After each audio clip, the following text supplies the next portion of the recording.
வைகுண்ட ஏகாதசியின் முக்கியத்துவம் பற்றி இந்த வீடியோவில் பார்க்கலாம். வைகுண்ட ஏகாதசி பௌஷ் மாதத்தில் சுக்லபக்ஷத்தின் 11ஆம் நாளில் வருகிறது. இது விஷ்ணுவின் கோவில்களில் சகல சிறப்புகளுடன் அனுசரிக்கப்படுகிறது. விஷ்ணுவின் பக்தர்களுக்கு வைகுண்ட ஏகாதசி உகந்தது. ஏனெனில் விஷ்ணுவின் இருப்பிடமான வைகுண்ட துவாரம் வைகுண்ட ஏகாதசி நாளில் திறக்கப்படுகிறது என்று நம்பப்படுகிறது.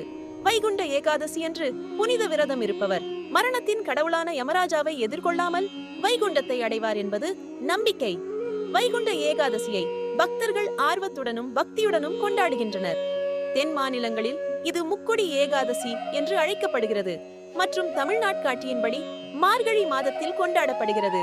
கேரளாவில் வைகுண்ட ஏகாதசி ஸ்வர்கவதி ஏகாதசி என்று அழைக்கப்படுகிறது. விஷ்ணு கோவிலில் சிறப்பு பிரார்த்தனைகள், சொற்பொழிவுகள், உரைகள் மற்றும் யாகங்கள் ஏற்பாடு செய்யப்பட்டுள்ளன. விஷ்ணுவிற்கு அர்ப்பணிக்கப்பட்ட தென்னிந்திய கோவில்களில் திருவிழாக்கள் மிகவும் பிரம்மாண்டமாக இருக்கும்.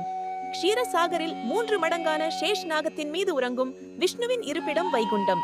வைகுண்ட துவாரம் ஆண்டு முழுவதும் மூடப்பட்டிருக்கும். இந்நாளில்தான் திறக்கப்படுகிறது. இந்த நாளில் மகாவிஷ்ணுவை தரிசனம் செய்வது நல்லது. மத நம்பிக்கையின்படி வைகுண்டம் என்றால் குறையில்லாதது. மரணத்திற்கு பிறகு வைகுண்டத்தை அடைய அகந்தையை விட்டுவிட்டு விஷ்ணுவை வணங்க வேண்டும்.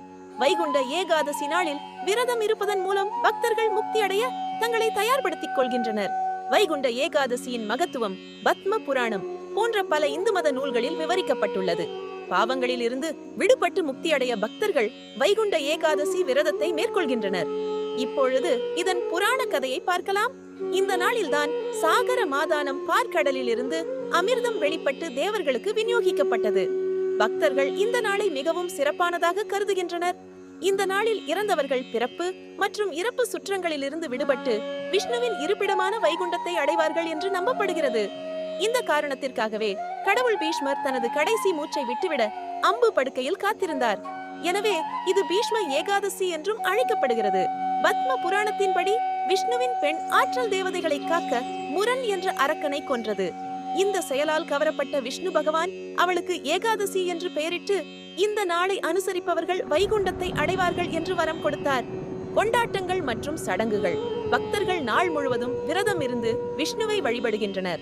இந்த நாளில் தகுதியானவருக்கு பகவத்கீதையை பரிசாக வழங்குவது கிருஷ்ணரின் ஆசீர்வாதத்துடன் வழங்கப்படுகிறது.